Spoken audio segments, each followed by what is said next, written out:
What's going on, y'all? How's you guys' day going? Hope you're having a good day. My day's okay. Thank you for asking. When we talk about change, it's pretty split. You have the one side who believes that people can change, and you have the other side who believes they can't. However, when someone commits a serious crime, or when someone does something very wrong to you, the conversation no longer becomes about change, but we start talking about punishment and what the appropriate justification would be. And I don't want to say it's controversial to talk about this because it's very well known, but I do think that it's almost taboo. It's almost looked down upon to be the type of person who believes that people can change and that it's possible, not that it's common, not that it's popular or frequent, because those are two very different things, right? It's kind of like, I guess another example would be men and women being able to be friends.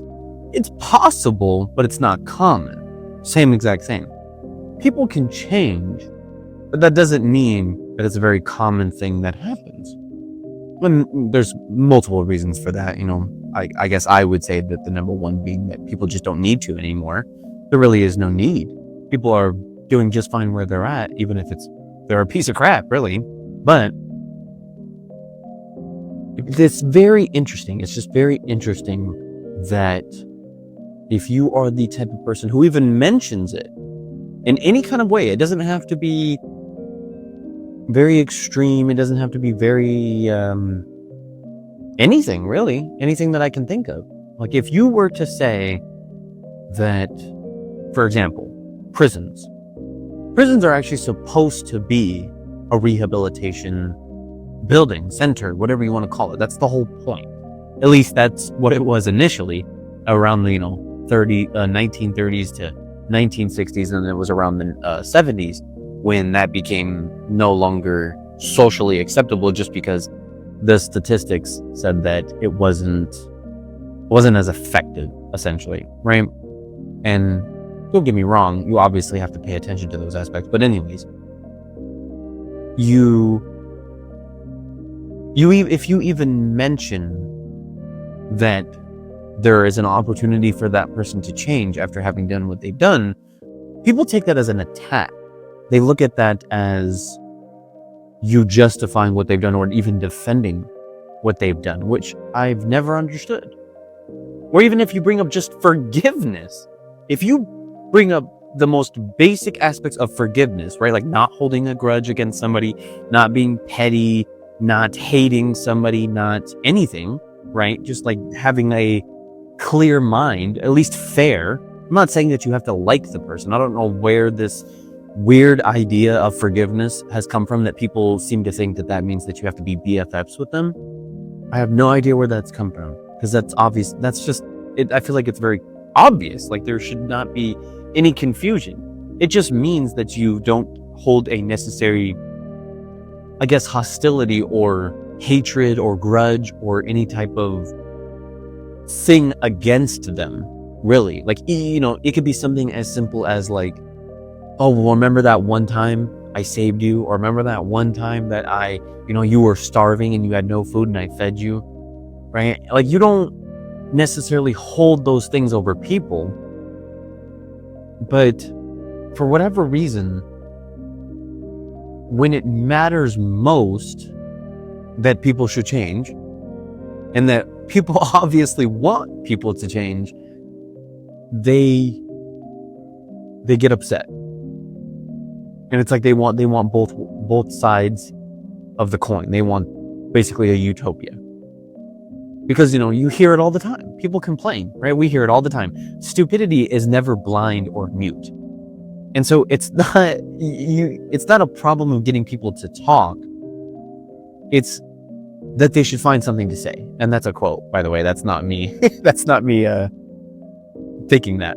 But anyways, you hear it. You hear it all the time, right? People talk about, how much they wish, well, why can't men? Why can't women? Why can't people? Why can't society? Why can't this particular group? Why can't this particular? Why can't Democrats? Why can't Republicans? Why can't, anybody just do this? Just think this way. See it from this perspective. Do these things. But then, when given the opportunity to help that person, whoever it might be, or even criminals, right? Criminals, immediately, it's hostility, anger, fighting, yelling, screaming, punishment, death, right? It's always to the extreme. And so I think what's not beginning, I should say, but what has happened is we have boiled down moral superiority to just virtue signaling at this point. Because it's a very nice and cutesy and fun feeling, or maybe not fun, but it's a very dainty feeling thinking that the world could be that way. It's very idealistic to think that there is a possibility that criminals, even the worst people, could change. That there is a possibility of change and forgiveness of the things that we do. And yet, the second that it actually comes to it, even in the most basic fundamental senses of just forgiving another person, not even a criminal, but just forgiving another person, we don't. And we choose to be equal in a lot of ways, really, I believe. I believe that more often than not, we end up doing the exact same thing that they've done to us. But we think it's okay though, but because it's justified, because they did it first, right? It's like a game, a kindergarten game, basically, of, well, they did it, monkey see, monkey do, right? And it's okay because I'm just getting my get back. I'm just getting payback, revenge, right? Whatever you want to call it, it doesn't matter. It's all the same thing at the end of the day. And so the question is, why? I guess I was initially going to title this video, why is rehabilitation, or why is punishment more convincing than justice or punishment? But I think I want to change it to, or rather the question, maybe not the title, but I want to change the question to, why is forgiveness not as convincing as punishment or rehabilitation? It could be, you could switch it out. It really doesn't matter. But the only reason why I say forgiveness is just on a more general sense, basically, because again, people just day to day don't want to, or at least they think they do. They think they do and they say they do, but then when it actually comes down to do it, it's very difficult. And that's a key point that I want to talk about, actually, is that punishment is easy. Justice is easy because it immediately clears the problem. It immediately, right then and there, solves all of your issues. Right? Somebody does something wrong to you, guess what? You get to be angry, you get to react however you want, you get to shun them, you get validated, and then you send them on their way, and you never ever have to deal with them ever again. So you walk away feeling like you've won, or that you're the better person, or that you've been wronged. And I've talked about before how feeling like a victim can be, it's validating. It's very vindicating. You feel supported for your suffering, right? Like compassion. Compassion is shared suffering. And so somebody that's very compassionate with you, right? Like, let's say, you go through something, regardless of how trivial it might be or extreme. Obviously, there's going to be people there who are being very compassionate with you and sharing that suffering with you. And so it makes you feel safe. It makes you feel good. But I just don't understand. I mean, I do, but I can't see how is it that people are both, like I said, capable of talking about all of these things. And then when you tell them that the answer is that you have to believe that change is a thing, right? Because that's another thing. Some people just don't believe in it. They really don't believe that people can change. And so I don't understand where any solution is supposed to be had.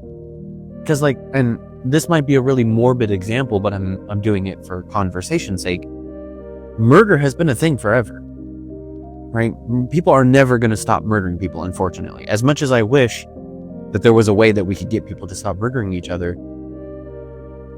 that's a fact of life, right? The same way that there are going to be jerks. And I obviously see how the two are very different. But the point that I'm trying to make is that these are the aspects of life that are unavoidable, inevitable. And there's only so much we can do to try and get in the way of that. And a very big problem with rehabilitation or forgiveness is that it's too slow.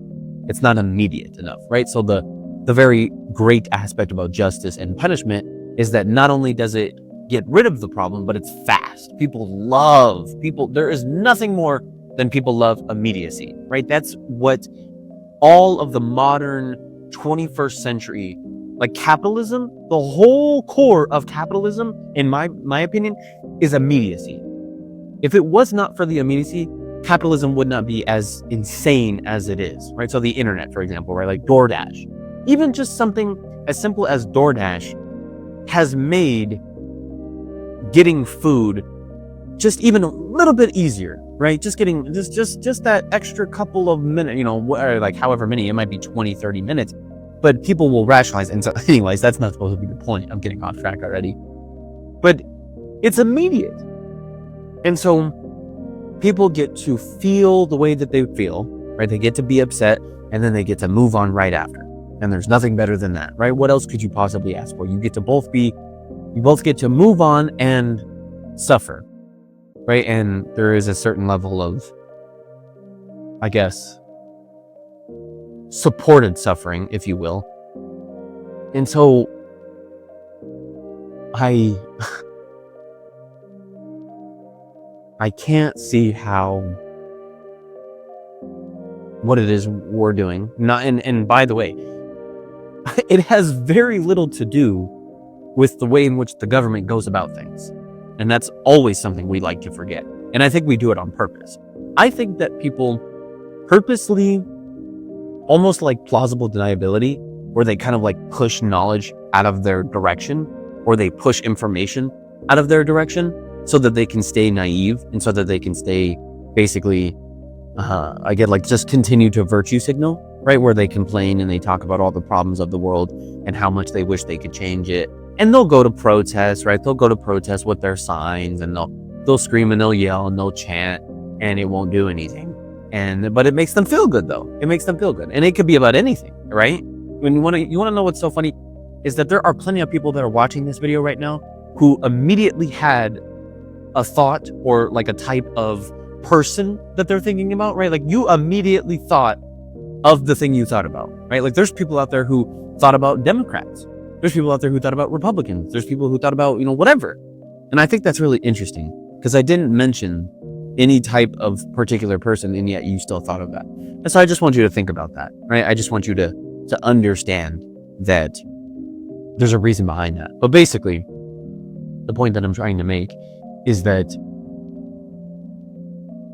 people are unwilling to go the lengths of forgiveness and rehabilitation, not because they don't want to, or because it's hard, or whatever it might be. I genuinely believe that it's because there are aspects of the thing that they're so upset about that reside within them. I think more often than not, people project. Like projection has got to be one of, if not the most common thing that we do as human beings when it comes to our problems, right? Nobody wants to come to terms with the responsibility and even the acknowledgement that they are as likely or as similar as the very thing that they hate. And even saying that to a person will immediately close any type of debate or conversation to be had, right? Like I'm not saying you should say that in an insulting way, but there should be a conversation about it. But see, that's the thing. They don't want to. If anything, have you ever met the type of person who will purposely take what you say as an offense, even though they know that you're not trying to be offensive? Yeah, that's exactly the type of people I'm talking about. As soon as you bring up that, yeah, you are as guilty as the very thing that you're talking about, they get very defensive, in which, again, is a form of projection. And so there's no self-accountability. And that's the part that they don't like. That's the part that they struggle with. That's the part that makes it so hard. That's the part that is the roadblock, right? Because think about it like this. Let's put it into a very, very simple analogy. Let's say you're in a relationship and whoever your significant other is, whether you're a guy or a girl, right? And you're dating whoever, it could be whoever, it doesn't matter, right? And they're petty. They're being petty about something. And so your first reaction is to be petty back. Or you don't even have to be dating, actually. Let's say you're just talking to somebody. You're just talking to somebody and they lag on you for 5 hours. And so what's your first thought? I'm going to lag on them for an entire day, right? You just keep going back and forth, back and forth, back and forth. And so when someone else, right, like completely different person, third person comes in and they say, you know, it's really funny that you're upset that they're being petty or whatever the reasoning is behind why they lagged on you. And your reaction was to do that. Don't you think that you're just as guilty? Oh, absolutely not. You may as well have thrown coal into a fire. That's a volcano waiting to happen. You cannot say that to a person, because then they'll start going on and on about all the things the other person did. Them, they get this, they deserved it. It's not fair. I'm just kidding. You know, it's only fair that I do it back, right? Like blah blah blah blah blah. Instead of just being the bigger person and admitting, yeah, you know, I can be petty sometimes. And that's the thing that is it. I know how should I say it? It comes across like that's a hard thing to do. And it is. But that's the only thing. That's the one thing stopping people from crossing over to forgiveness. It isn't like there's 37 other things that are in their way, or that there's a bunch of problems that they're having with this particular thing, because they obviously like this person. They obviously want to be with this person, you know, whatever it might be. And they obviously are going to get over it. Even if they do end up leaving, they're going to get over it. And so there are no other problems except for that one problem. And so it's extremely immature, childish, stupid, naive, whatever word you want to use, that there is this one thing that is causing an entire society to be the way that they are. Right? And it obviously gets harder for different circumstances and the intensity or the extremity of the thing that you're talking about. But the point that I'm making is that if it is that difficult, which it is, that is a very normal thing to do. You could go anywhere, go to any university, go to any mall, go anywhere with the young population, Gen Z, and you go ask them, hey, my significant other or this person I'm talking to, they keep lagging on me, right? They keep ignoring me. What do you think I should do? You should just do it back. Oh, don't respond to them for the entire day. Block them. Talk crap about them. Expose them. Like, you'll get 37 different answers of all different levels of extremity. And then they'll support you. They'll say that it's the right thing. And then guess what? If you were to come back and say, hey, yeah, you know, that really wasn't a good idea. They actually blocked me and they stopped talking to me and now I'm lonely. And I actually really like them. And I feel like I just kind of overreacted. You want to know what they're going to do? They're going to look at you and go, dang, bruh. That sucked, man. I'm sorry. Gotta go. Peace. That's what's going to happen. That's exactly what we do with every other type of situation that you could possibly think of, regardless, again, how extreme it is, right? It's the same philosophy of lying. If somebody lies to you about something extremely trivial and that is not that big of a deal, they're more than likely going to lie to you about some very serious stuff. And so your first thought is, oh, you know, that's kind of a red flag. Same exact thing. If there are a certain group of people, or just everyone, right, that cannot find they cannot find the ability to forgive or to even believe, it doesn't even have to start at forgiveness. I'm not saying that you should immediately, right then and there, forgive the person for everything they've done. And that definitely doesn't mean that there shouldn't be some sort of justice and I don't like saying the word punishment. I don't believe punishment is the appropriate reaction, but justice, some type of justice, is obviously the appropriate response. And so that's not what forgiveness means. But again, it doesn't start there. It starts in you even entertaining the thought to begin with. It starts with the idea that you think that it's a thing that can happen, right? Like for the gamers out there, for anybody that's played Skyrim, it's literally Paarthurnax, right? And if you don't know what I'm talking about, there's this video game where you talk to a dragon, and this dragon used to be the leader of the worst guy of all time, or one of the leaders of the worst guy of all time. And so he used to be like in the ranks of this really bad guy, and he helped him for a really long time. And so dragons in this game, they live for a super, super duper long time.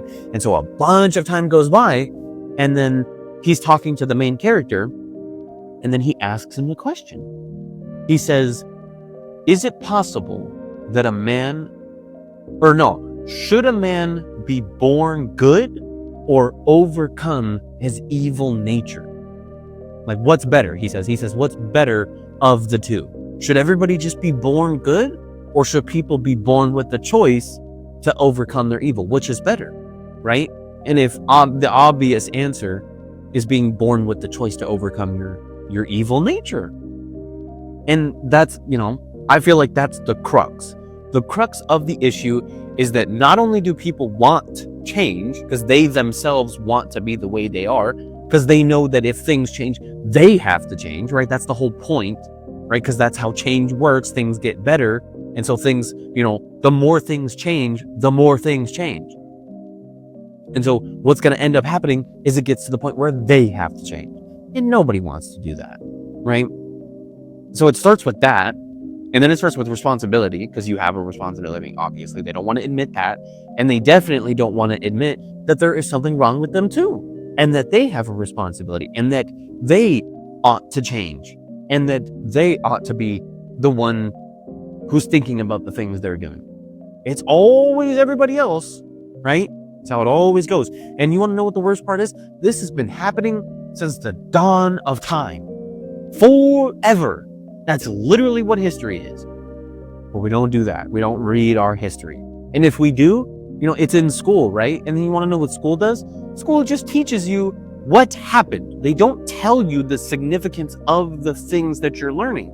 So then you wonder why people are the way in the first place. No wonder people are the way they are. Because they go to a school that tells you all the crazy things that happened in the world 1 billion years ago, or however many years ago.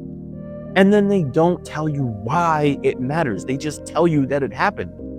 You don't care that I fell and broke my foot if you don't know that my foot could cause an infection, or cause, that could be an altering injury for the rest of my life, right? Like if you're just a kid, or if you just genuinely don't know something, then it's not going to mean anything to you. And so you can tell people to learn their history, and you can tell people to read as much as you want, but it doesn't matter if they don't know why. But I guess the most important thing is the ASU guy, frame mogging Clad, whatever his stupid name is. I guess that's the most important thing that we should be focused. Because every time I go on my phone, that's what I see. Every time I go on social media, that's what I see. Every time I go on YouTube, it's always something else, right? Like think this is a completely different topic. I already know I'm off topic, so I may as well just keep going. Nobody cares about the Epstein files anymore.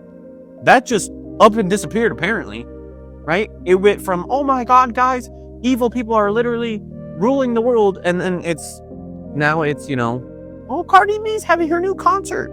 Oh, so-and-so is doing this. Oh, guys, the McDonald's CEO. That's what I've been seeing all day today. McDonald's CEO. Guys, he keeps spitting his food into the napkin because he doesn't like his garbage processed food that's not real. And then you wonder why. But anyways, hope you enjoyed this video. Let me know what you think down below. If you agree, you disagree. Thank you for watching. Hope you have a good rest of your day.